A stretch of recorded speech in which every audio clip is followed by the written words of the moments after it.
So it's Hanukkah, by the way, in my household. Yeah. So we eat jelly donuts. So I have Hanukkah candles and a Oh, jelly donut for you. I'll light it right here. And now thank I know you. it's obviously virtual, so you really can't do much. Are you gonna sing too? You ready? Ready? I'm gonna blow it up. I do not sing, but if you want to make a wish, please do. Okay. Ready? 1, 2, 3. Got it.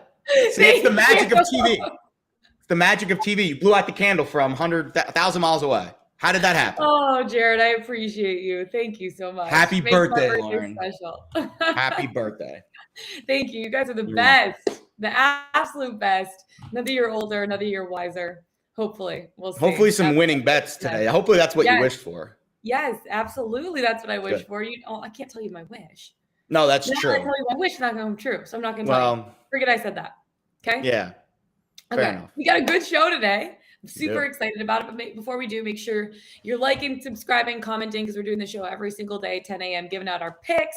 We have guest pickers on every day almost. It's so much fun. 10 a.m. Eastern time every day. So hit the subscribe button wherever it is on the bottom of the screen. So for today, we have our laser sharp college football picks. It is championship week, Jared. There's some big games going on, and I can't even wait to get to them. Then we have Thursday night foosball, or Thursday night football, whatever you like to call it, with our guy, Analytics Capper. He'll be on in a little bit. NBA bets. We talk a little bit about the full slate of games tonight. And then also the Phoenix Suns, who are on an absolute tear right now. And then we can't end with our Pickswise play of the day and our best bets of the day. So without further ado, let's get it. Let's bet it. College football, Jared. One of the biggest games of the weekend right now, happening right here in Atlanta, where I'm stationed. Georgia taking on Alabama. I have Alabama plus 6.5 in this one. How about you? Yeah, I think that's the way I'll play it. I invested in early birds this week. If you read the column, we gave out a half unit play on Alabama plus 6.5. I guessed that the market wouldn't get to 7. The Georgia handle is hot and heavy, though. The love on the dogs is hot and heavy this week. I think this might get to 7 on Saturday night. It might. If it does, I'll probably be putting another half unit to a unit on it at 7. I feel good with a small play on Bama. Georgia's obviously been the best team in college football start to finish this year. It's tough to fade them, but Bama, this is probably one of the biggest. It's definitely only the second time they've been a dog. It's the biggest time it's the longest dog they've been in the SEC title game in the last decade or so. I'd be willing to bet it's the longest dog they've ever been in the SEC title game. Totally. So I think you're getting in my eyes, you're getting a hair value on Bama, but I understand why people love Georgia. So I'm going to wait and see, but I think by Saturday, this could get to 7. Yeah, I'm also going to wait and see, but I really, really like Alabama plus 6.5 in this spot. I think Georgia's going to win the game, but I think that Alabama is going to be able to do enough. So you look at this with Georgia. This is their chance to knock the Crimson Tide out in the SEC championship game and perhaps the college football playoff. That's another conversation to have if a 2-loss Bama team will still be able to get into the college football playoff. But the Bulldogs have allowed less than a touchdown per game in the regular season, 6.9 points. Crimson Tide have won the past 6 meetings. Here's the thing for me. Alabama has one of the best offenses I think that Georgia is going to be facing, and Bryce Young could have his Heisman moment here, but also I'm not sure if Bama's O-line will give him enough time to make plays. They have to hold off Georgia's defense. You look at what Bama's defense has been able to do this season. I think they're going to do its part in keeping this game close, but this just feels like the year when the Bulldogs break through. I think Georgia wins, Bama covers in this one. The most fascinating conversation to have right now is if Georgia rolls. Yes. What does that do to the college football playoff? And is there a team in the futures market right now that might sneak in? Because right now, Bama is in the top 4. Yeah. So, and they're in the top 4 of the odds too. Georgia, Alabama, Michigan, Oklahoma State are your top 4 on the odds board right now. But if Alabama gets blown out, I think that's the impetus for a team like a Notre Dame, even an Oklahoma State that's kind of floating in that 15, 20 to 1 range right now. Notre Dame's at 30 to 1. Cincinnati's at 16 to 1. You know, can one of those teams at least make a game against Georgia interesting in a potential 1-4 matchup? I have no idea what the committee's going to do. No clue. If it's like a 27-24 late field goal for Georgia that wins them the game, Bama might still get in. I think that's the conversation that, a lot of odds makers are trying to shuffle right now because they might be overexposed if they leave one of these Oklahoma State, Notre Dame teams too long on the odds board, and they're going to get it. So it's going to be interesting this weekend. What's the definition of a close loss, and where does that leave Bama in the CFP discussion is really going to be the tough sticking point, I think, on Saturday. Yeah, I mean, that's all kind of a toss-up, but it's all up to opinion, right, at that point. So it's all up to the 15 guys in that room or ladies in that room. I mean, I don't know how many people are picking, but that's what it's all down to. The other night with Reese Davis, and they were kind of talking through all of the situations and experience and who possibly could be making the college football playoff, who possibly couldn't. And even Reese was like, it's a toss-up at this point. Like, Notre Dame could get in if this happens. Oklahoma State could get in if this happens, blah, blah, blah, blah, blah. Cincinnati could be out. And it's like, he didn't even know. So it's like. I think Cincinnati's in. I think Cincinnati is in with a win solidly. I do think that. I think the question is. Brings me to my next pick. Cincinnati taking on Houston. I actually have Houston plus 10.5 in this one. I know you might not love it. You might not love it, but here's the thing. Houston's kind of the real deal this year. You look with the Bearcats, they basically have their future in the palm of their hands right now with a victory against the Cougars. I think this is going to be a good matchup. You look at what Houston's been able to do this season.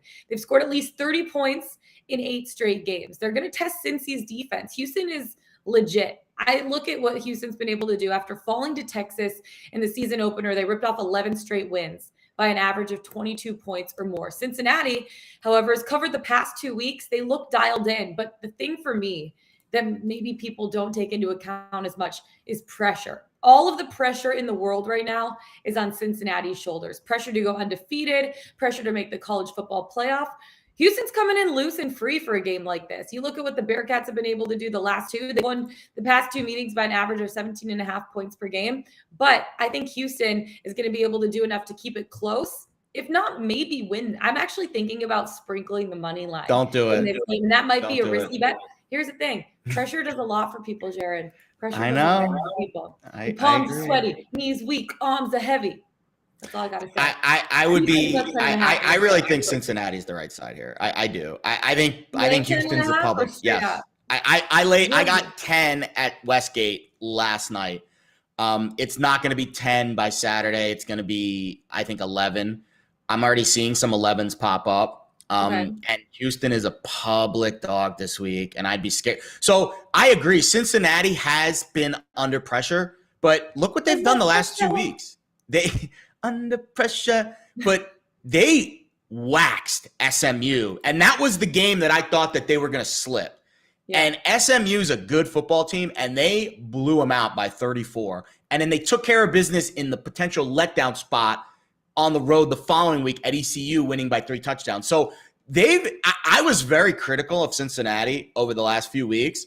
I'm wrong. They have handled their business like pros over the last 2 weeks in pressure spots. And I think they kind of figured it out a little bit. Also, here's something that is very important. A lot of talk was Luke Fickell going to Notre Dame. That's not going to happen. Yeah. I think the Cincinnati guys are fired up about that. I think we're like, Coach, you're back. We're ready to roll. We're doing this. So I think this is a Cincy game. I will say that does a lot for a team. Absolutely. I think Cincy. I think it's going to be a more fun game to watch than what we think it's going to be right now. Fair enough. Yeah. I'm on the Bearcats. Oh God, never do that again. Never ever do that again. Please save us all, Jared. All right, then let's move on to another exciting game that I think it's going to be the Wolverines. You want to do like the Wolverine roar too? Or okay. I don't know why I just set you up for that. That sounded like a motorcycle, actually. That didn't even sound like a. I was just in Indy yesterday. You were. Yeah. Did you kiss 50-yard line? Did you go to the field center? I was looking at it. There was obviously all the banners. I was working out in the workout room actually of our hotel. There was a guy decked out in Iowa gear, and I didn't tell him. Oh, they're ready. Fan for a little while, but should have shoved them off the treadmill. I'm like, oh, Big Ten, are you an Iowa fan? He's like, yeah, blah, blah, blah. I'm so excited for this weekend, blah, blah, blah. It's going to be a good game. And he was like talking about their game plan. He's like super excited about it. And then did he have a pick? Like, yeah, it's going to be a fun game, blah, blah, blah. And I just kept like milking it. And I was just finishing up my workout. And as I walk out, I go, by the way, go blue. It's my alma mater. And just walk out like freaking. You are ice cold. You are ice cold, girl. You are ice cold. Oh, man. He just kind of looked at me like, we just had this great 10-minute conversation about the game. That is and I'm walking out and stone cold assassin. Just pulled out your quiver as you were leaving. Just, yeah, just. But actually, in this game, I kind of like Iowa plus 10.5. Michigan's. I'm not going to say they're going to win the game because then I'm just going to stop. jinx it. You but are Michigan, obviously, I have a good feeling that they're going to come out on top in this one. But I think that the pick to make in this game is Iowa plus 10.5. That's a lot of points to be getting. That's a lot of points for Michigan to be laying. I think this is one of those spots where Michigan had all the momentum last week at home in front of a home crowd. It was like a snow bowl game. They beat Ohio State.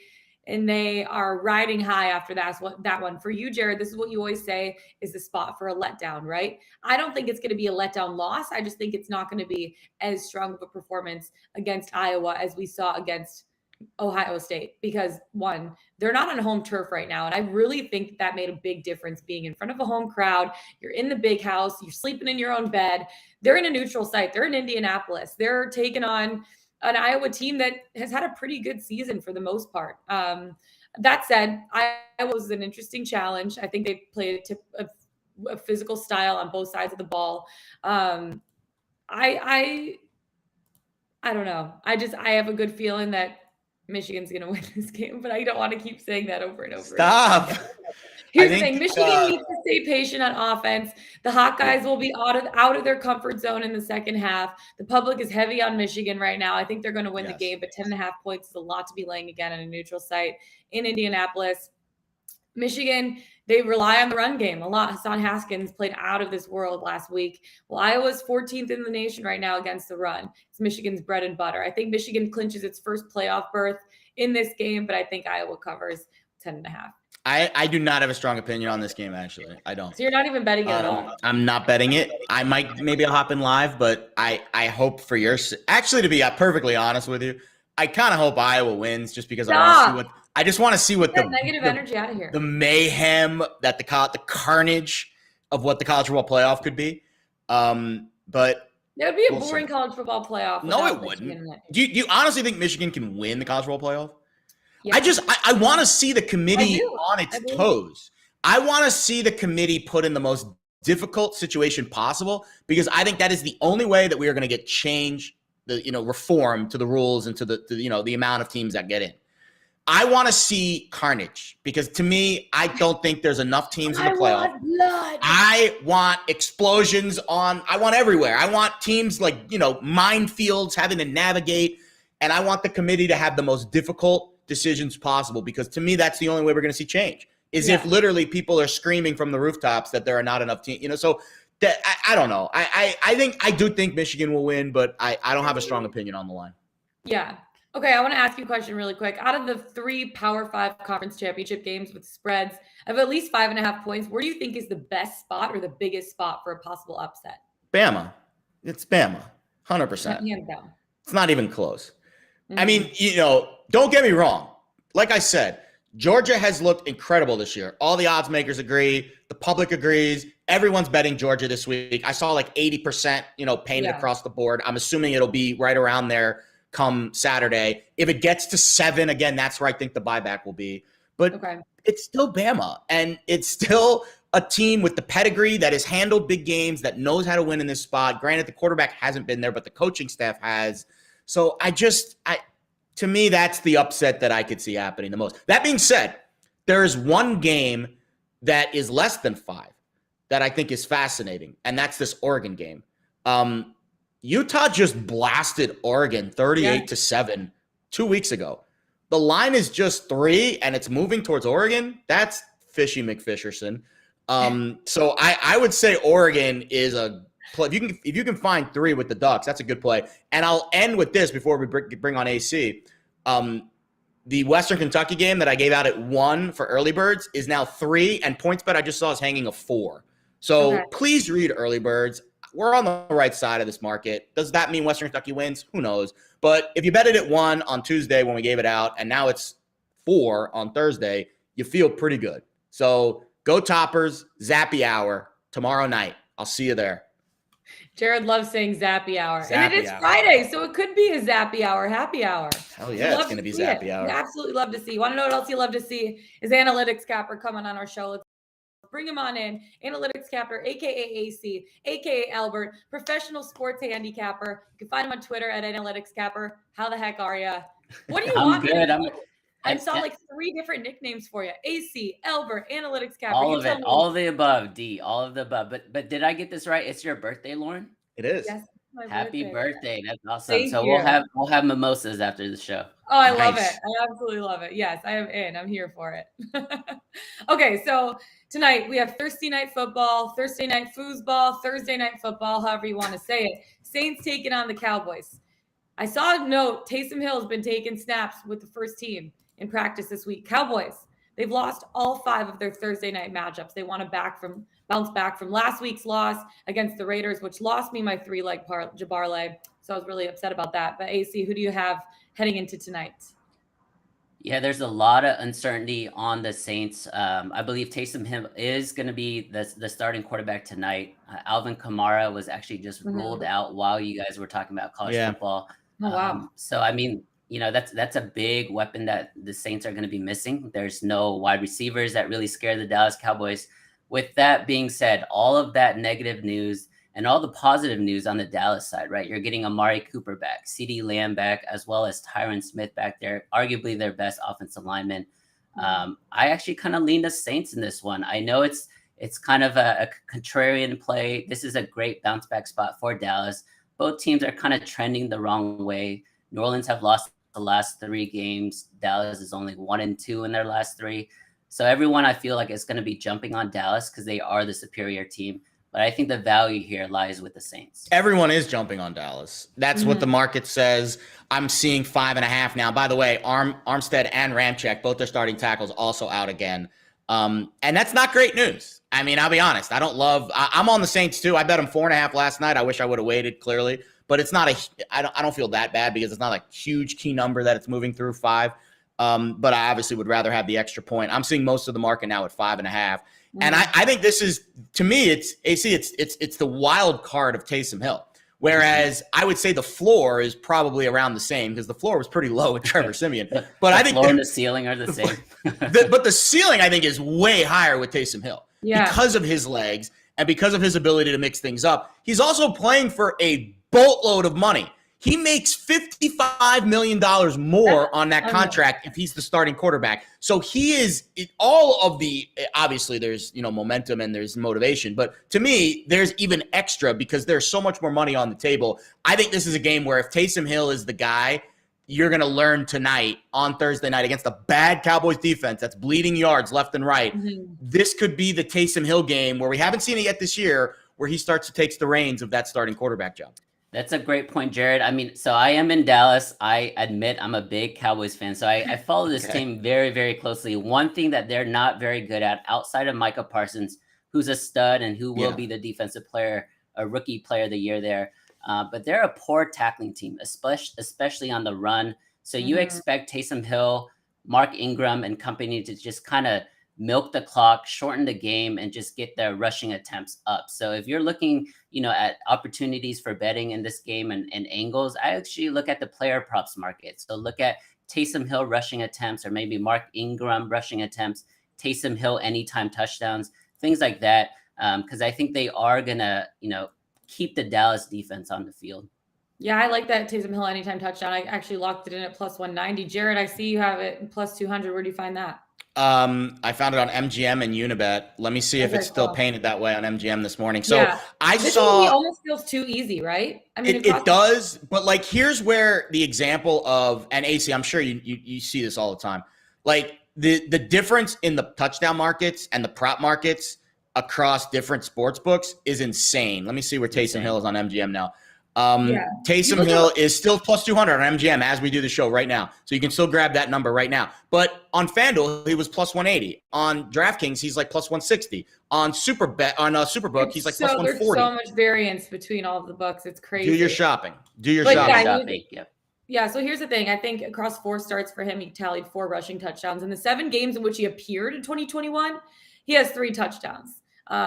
Well, you just said Kamara. I said Kamara's going to be limited if he plays, and I'm not concerned about Hill's foot. Obviously, Kamara's not even playing. Whether he's under center or just in for special packages, I think he's going to find the end zone. I think this is easy money for this Yeah, so I think the three of us are kind of leaning the Saints, but let me make a case for the Cowboys, right? Okay. They are an elite away team. They don't play really good at, Jerry Dome, but they're 4-1 against the spread on the road. Their one game that they didn't cover was a weird game. There was no Amari Cooper, Tyron Smith was hurt, and then CeeDee Lamb got injured midway in the game in Kansas City. But they've covered every game in very tough situation, hostile environments from Minnesota, New England, Tampa Bay. And New Orleans is going to be a really rocking place tonight as well. So they do play well on the road. Dak Prescott is getting his weapons back. But I think the value here is with the Saints. I think the best bet, if it stays above 47, because that is a very key number. Yeah. I like the under here because I think the game script is going to be shorten the game, keep that Dallas elite offense off the field. And I think the Saints are going to just make it very physical and rough it up. Interesting fact is underdogs against NFC opponents. The Saints have covered the spread 6 of the last 7 matchups. So I kind of take them to do that again too. And with your point, to do that again over the Cowboys. Jared. I mean, I think there's so many different ways to play this game, but I think my favorite is Saints and Taysom Hill. To me, there's so much money at stake that he's going to be calling his own number, I would assume, at some point. And so here's the other one that I'm kind of curious about, AC, because I obviously analytics is in your name, so you do study the analytics a lot. The Saints defense has allowed 71 points over the last 2 games, but they're still ranked 5th in weighted DVOA, which is takes into account more what you've done recently. So so despite the fact that they're still getting blown the doors off their defense over the last 2 games, their weighted DVOA numbers are still pretty good. Does that tell you positive regression from their defense tonight? Yes and no. I mean, at the end of the day, they have an elite rushing defense, and it's not even close. They're only giving up 3.4 yards per carry. The second best is 3.9. So we're talking about a full half yard better than the second place team. And the longest run that's been on their defense is 25 yards. So if you look at the Cowboys offense and their weapons, you look at Tony Pollard, Zeke, really only Tony Pollard has that home run experience or home run, ceiling there. Whereas Zeke, he's kind of slowed down. He's more of a plotter now. He runs between the tackles. So, I mean, from a Saints perspective, from a defense perspective, especially, I actually feel pretty good heading into this game. It's really going to be on the outside. If CeeDee Lamb gets the ball in space, is he able to have yards after the catch? Amari Cooper, Dalton Schultz, things like that. So, I mean, it's from a rushing defense, I would try to limit the Cowboys, hold down Zeke, hold down Tony Pollard, because that is an elite run defense. You want to hear a good one here? All right, ready? Just to have some fun tonight. Same game parlay on FanDuel. Saints getting 7 in the hook, under 47.5, and then Taysom Hill to score and over 36.5 rushing yards, 14-1. It's worth $10. I mean, that's your game script right there. Taysom Hill left, right, and center. Game stays under. Getting 7 in a hook with New Orleans. 14-1. Throw 100 on that, Jared. Yeah. Throw 100 on that. Why not? You want to pitch in a little bit for me there, AC? AC, looking at this season so far, obviously most of these games haven't gone necessarily as expected, right? Like it's been crazy. It's been absolutely crazy. The underdogs, it's hard to find trends developing. I guess what are 1 or 2 things that have surprised you the most throughout the first 12 weeks of the season? Yeah, I think it's been a tale of 2 seasons. In the beginning of the season, in prime time especially, it was the favorites and the overs, and then it's been a huge regression since, right? Mm-hmm. Dogs and under, and I think that just has to play with the teams are a lot closer than people think. Like, you don't have the dominant teams. That's why a lot of people are saying the AFC is wide open, right? There's 3, 4, 5 teams that really can compete in the AFC. And honestly, in the NFC, in the last couple of weeks, with some of these teams losing from the Cowboys to the Rams didn't even win in the month of November. It's just wide open in the NFC as well. So a lot of the worst teams and the best teams are a lot closer than people realize. And then I'm actually seeing just a lot of coaching mistakes. So we know that Coach Mike McCarthy is going to be out tonight because of COVID protocols. I think that's a plus for the Cowboys, right? I know Dan Quinn, I believe, is only 4-8 when he was a coach in Atlanta and he was going up against New Orleans. But it's going to be Dan Quinn, it's going to be Kellen Moore and the rest of the staff there. I think they're a little more competent, let's say, than Mike McCarthy, whether it's time management, whether it's timeouts, when to go for it on fourth down. Yeah. So I think the coaching is actually a plus tonight for the Cowboys. There's the thing with these primetime games is you can make an argument for both sides. So if you don't like a side, definitely don't play it. If you like a total, get into that. Or if you like the player props, like we all kind of like Taysom Hill today. So really fire away and hammer at that one. The one thing I'll close with here. So there's other coaches that it looks like are also going to be out for the Cowboys in this game. Wow. Cedric Smith, Harold Nash Jr. These are, strength and conditioning, assistant coaches, a couple of other offensive coaches. So we saw this with the Saints, that one game against Carolina where they had, now granted, it was significantly more coaches that were out, but when it's some of the protocol coaches on the sidelines and not just Mike McCarthy, maybe there are some things that will slip through the cracks. Some of the responsibilities that get siphoned off that maybe aren't. So again, I'm just trying to play devil's advocate on the other side, but everyone's saying that Mike McCarthy and is going to be a positive that he's not on the sidelines. There might be some negative if there's some other auxiliary coaches that have responsibilities that maybe don't fully get, answered. I agree with that. They'll definitely have some residual effects without, 6 coaches. It's also a road game. Yeah, it's a road game. You're traveling, your party, all that stuff. Yeah, and it's Thursday, right? I know they played last Thursday. Yeah. Usually the Cowboys actually have the advantage here when it comes to rest, but both teams played on Thursday, so they have the same amount of rest. And the Saints have been at home in their own beds the entire week. So this does kind of favor the Saints. But let's say Dallas goes in and it's kind of a kitchen sink game, if you will. So it will be. Yeah, the Cowboys Cowboys are desperate. They're both desperate, right? Saints 0-3 in the last 3, Cowboys 1-2, losing some footing there in the NFC East. The Giants and the Eagles are right on their heels. So I see both teams really going for it tonight because they're going to have an extended period of time off after the game. Yeah, it's true. Wow. Well, here's one more thing to wrap it up too. If everyone's saying it's going to be better without Mike McCarthy, isn't that saying something? I don't know. I think that's a little more like, joking just is this like an overreaction, kind of like an overreaction Monday? I think it's because people are high on Kellen Moore. Yes, I agree with that. If Kellen Moore wasn't there and Mike McCarthy was just the only really figurehead there, I don't think he would be criticized as much. But everyone's seeing Kellen Moore, very creative play calling, very creative schemes on offense.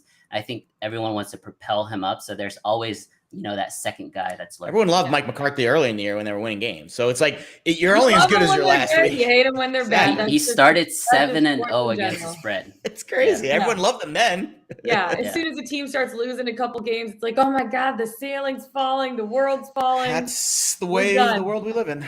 Yeah. Hey, I'm a Lions fan though, so you know what? Oh no, I'm sorry. For the last 29 years. I'm a Jets fan. We have a combined. Actually, the Jets looked good last week, so I don't want to hate on them too much. They went on the road and won, so how can I? Yeah. I have no right to complain this week. And Lauren can't complain either. Her Go Blue won for the first time over Ohio State. Honestly, nothing can faze me this week. Nothing. And it's your birthday. No complaining from you today. I know. It's a good week. It's a good week. Good week to be alive. It's a great week. AC, we so appreciate you coming on. Thank you so much for giving us your expertise. We'll definitely have you on in the future. Have a good Thursday night and good luck with all your bets. All right. From there, we are moving on. We got NBA because we are a lot of things happening in the NBA right now. There's a big slate of games tonight, full slate. But one of the things that has been, I don't know about surprising, but just crazy in general, is the Suns have won 17 straight games. Tonight, they're playing against Detroit.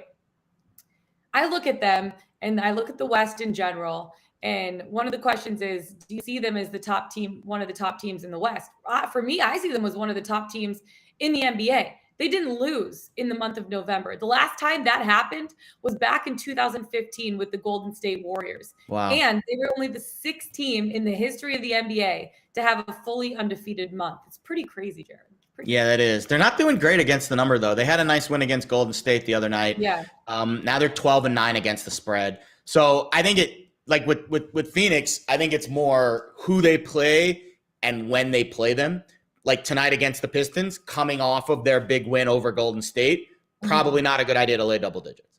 I know it's the Pistons. I get it. But again, the NBA has this funny way of kind of rearing its ugly head with these random games in the middle of November and December that just don't really matter that much. How much is Phoenix going to be up for this game after what they just did to Golden State, which was very impressive. And Phoenix has looked very impressive. But they're a veteran-laden team that was just in the finals last year.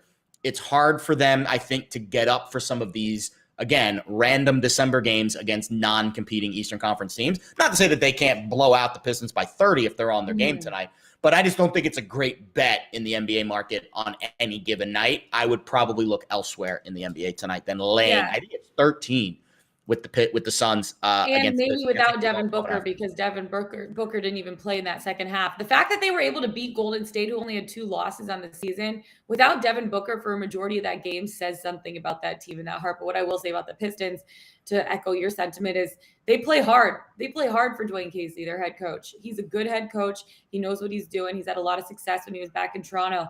And this is a team that plays hard for them, even though they're lacking the talent. Like Jeremy Grant is their best player, basically.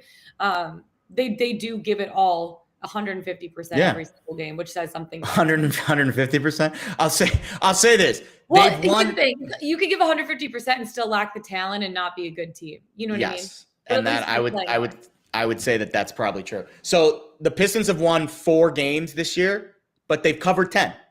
So, there's a gap there. There's a lot of nights where you're right. They thread that needle where they lose the game but cover the number. The number's moving in their favor tonight. It opened 13. It's now 12. The totals dropped 3 points, and I think that's why that's the echo of the Devin Booker news, likely. And I'm sure the Devin Booker news probably moved this line by a point or two. And I would assume it does not close at 13. I would assume that you are not getting as much value with the Pistons as this game gets closer to tip-off, because it does look like the early handle again. So the NBA is a unique market. The NBA is a unique market. It's not like football. Football, the games come out, the lines come out Sunday, Monday, and they sit the whole week, and they get bet on the whole week, and the market settles. It takes time. There's like a big spike, and then, it kind of settles down, and then later in the week, it'll spike again. The NBA, because of the player movements, sometimes the lines don't even come out until the morning of the game.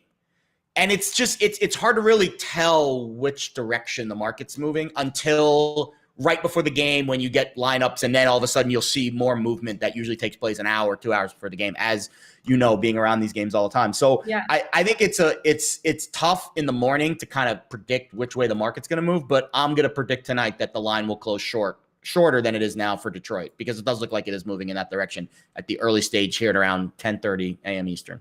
Yeah, there's quite a few other games on the slate tonight. One of them I'm looking at is the Bulls taking on the Knicks. The Bulls, I have them laying 2. I haven't bet this game yet. I'm thinking about it. But this, if I was going to bet, this is like what I'm looking at right now. The Knicks have been up and down when it comes to having success. That could be said for basically the Atlantic Division as a whole, outside of probably the Nets, maybe. The Knicks battled against Brooklyn. They fell by 2 points when it was all said and done. Chicago is a good, strong, tough offensive team. They have all the weapons to work with. The combo of DeRozan and Levine in the backcourt. And you look at who's on their front court right now. It's a dangerous trio for anyone to defend, basically. And Chicago split games at home against the Knicks this season. But I think they earn a road win here, even without White. I like Chicago in this spot. They've been really good this season. The Knicks missing a few guys. But you said you were on the other side of this one. Well, the market is, I think, at least at this early stage. Again, we don't have a ton of movement to speak of. In fact, there's only 2 games. So there's only 5 games on the card tonight, period. Of those 5 games, only Detroit and Phoenix and San Antonio, Portland have moved more than a half a point in any direction. Yeah. So Detroit, Phoenix has moved from 13 to 12. The Knicks game is kind of standing pat at 2.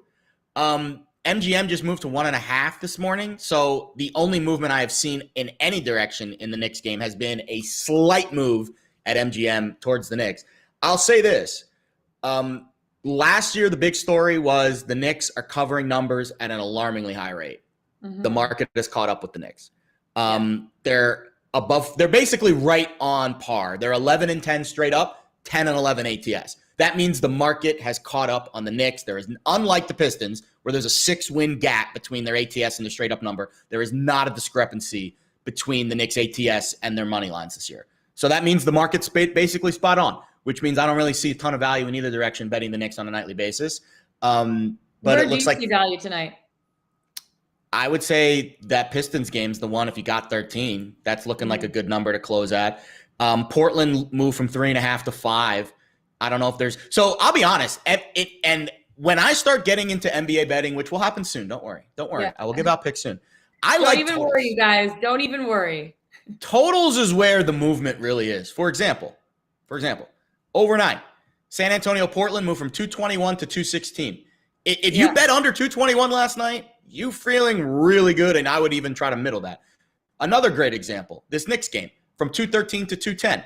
So we talk about who's going to win the game, and obviously that's important, but there's a lot more statistics that I think I can digest, pace, offensive efficiency, defensive efficiency, that have to do with the total side of the NBA betting spectrum. So when I do dive into the NBA betting market, that will be a market that I look at very heavily. Not as much sides, because sometimes it's tough with the player movements and the rotations. Totals is where I do think, especially early in the year, there is some value, because when you see 5-point moves, 3 to 5 point moves overnight in one direction, that means the market's trying to catch up really quickly. And that's where I see a lot of value. I like it, Jared. All right. Thank you. Where else we're going to find value is our Pickswise 3-star play of the day. Who do we got today? Win me some money. Win me some beating money. We got the ice. We have a little ice pick. Chadwick. Got the ice. Ice-capade. Yes, baby. Actually, we also have a 3-star play in the NBA that I can get to too. But the ice pick is Chadwick Wetzel's on the Caps, laying a big. I'll be honest, I probably wouldn't lay the minus 200 here. I'd probably do a 3-way money line on the Caps, which I think is a decent spot. I think I saw minus 130-ish for that. They're at home against the Blackhawks, who I think have a new coach, right? So we'll see how they play. And then Philip Tomic has the Thunder catching 8 and a hook tonight in Memphis. You were just in Memphis. The Thunder in Memphis. A whole day and a half there on Thanksgiving. It was great. Thanksgiving. It was great. Walking in Memphis. I'd rather spend than Memphis on Thanksgiving. There's worse places to be. There's worse places to be. So that's what I'm rolling with. Our tonight. best bets of the day. Jared, who do you got? So I gave you that SGP that I really like. If you want to take out the under and just do Saints, Hill, rushing yards, Hill, touchdown, it's like 9-10 to 1, which is also is not a bad bet. I like the Saints tonight. I do. I think 4.5 is obviously a bad number because it's 5.5 now. I would be willing to bet that it goes back down to 5 or 4.5 by game time. My guess is the number moved because of the Kamara, Ramczyk, Armstead news that just broke about 30 minutes ago. And I would assume that the Sharps will buy it back at 5.5 and bring it back down to 5 or 4.5. If I had to guess, I like to think that I'm better at predicting where the market's going to go than actually who wins the game. But I would guess that if you're going to get 5.5, I would get it now, because I would assume that it kind of moves back to 4.5. It's not a key number anyways, but obviously you'd rather have the extra point. And so I would say Saints plus 5.5 is what the official play will give out. I bet it at 4.5 last night. I'm probably going to add to it at 5.5 though, if we're being frank. So I'm going to make it a little more of a juicier play. Saints plus 5.5. Okay, here's mine. And it's kind of like you do your dumpster dive games of the week. I'm doing a dumpster dive prop bet. This stopped me in my tracks when I saw this. What did you? I was like, it or no? I don't mind it, but it's a long shot. But you know it's out there. It's out there. We're going to be winning a good amount of money. So why not sprinkle it on there? You know what I mean? Trayvon Diggs over a half. Over, I don't even know if I'm saying this right. Over 0.5 defensive interceptions. It's at plus 540. This is your lotto of the day. Basically, penny slots, cash it. It's cash in. Trayvon Diggs, phenomenal this season. 8 interceptions in 11 games played, including starting the season with at least 1 interception in 6 straight games. He hasn't had a pick in the last 2 contests. He is due. Simeon, who we probably don't think is going to be the starter tonight, but he's thrown 3 picks across the last 2 games. And Hill already threw a pick in one of his only 8 pass attempts this year. Diggs is due. I have a really good feeling about this. Trayvon Diggs over a half defensive interceptions plus 540. Lock it in, penny slot, cash it, ding, ding, turkey's done. It's hitting. If you hit this tonight, it really is the best birthday ever. This is, listen, I love these bets. If you're just having fun and you're just sprinkling it, personally, I wouldn't call this a best bet, but it's my best bet. I love your enthusiasm, and I love your I would say excitement about it. Thank you. And your fearlessness really is the word that I was looking for there. You are fearless when it comes to these bets. And if it hits, you're already kicking our ass. Guess what? Like who's up? How many units am you want me to tip? Because you had a nice cash last night on that puck line, the Rangers puck line. Very, very good bet. I know I did. So the updated LBI standings, Lauren Jabara is 29-20 in her 13 weeks on this show, up 15 units. 15 units? Wait, can you say that one more time? 15 units, which is really impressive considering you're only 9 games over 500. For example, I am 6 games over 500, which is still good, 30-24, but I'm only up 4.67 units, which means that obviously my strategy is very different. AO is still kind of flat, 4-4, basically flat. Alex is 14-12, up 1.65 units, and Jim Monas 5-3, up 1.7 units. You are kicking. All of us combined aren't even sniffing you. Sorry about it, but I don't think you're sorry. My betting style is a little bit different. Yes, but again, it's not bad. I love to find my value. I love my plus money bets. I love my plus money lines, and it works out for me, and it has worked out for me for years now. So I'm sticking to my guns, Jared. The results don't number. I know stats are for losers. 5 defensive interceptions tonight, plus 540. You love to see it. But I know stats are for losers, but these numbers do not lie. And I get it. I've gotten asked on social media if we track. So I don't track every bet we give out on the show. It's just I have a life, people. But I do track every best bet. And there's a link if you want to check it out. Feel free. There's a bunch of other tabs with like research and other bets that I've made. I track a lot of my other picks, but I don't have the time to track every person's bets that come on the show, unfortunately. I do track the best bets, though. And Lauren is kicking all of our asses in the standings. And it's not like a small sample size. Like it's been, 3 months, basically. Obviously, we're going to have a bigger sample size as we continue to do the show. But for now, 3 months in, it ain't close. And I'll take it. I'll take it. I think you will. I'll take it. It's my birthday. Happy birthday. Happy birthday. I hope you have a blessed day. Jared. I appreciate you. Okay, that's it for us today, you guys. Best of luck tonight. Jared Smith, Lauren Jabbar. Make sure to like, subscribe, comment. We'll be back with you tomorrow morning at 10 a.m. breaking down all of our football bets for this weekend. We can't even wait. We'll see you then. For now, let's get it. Let's bet it. Good luck.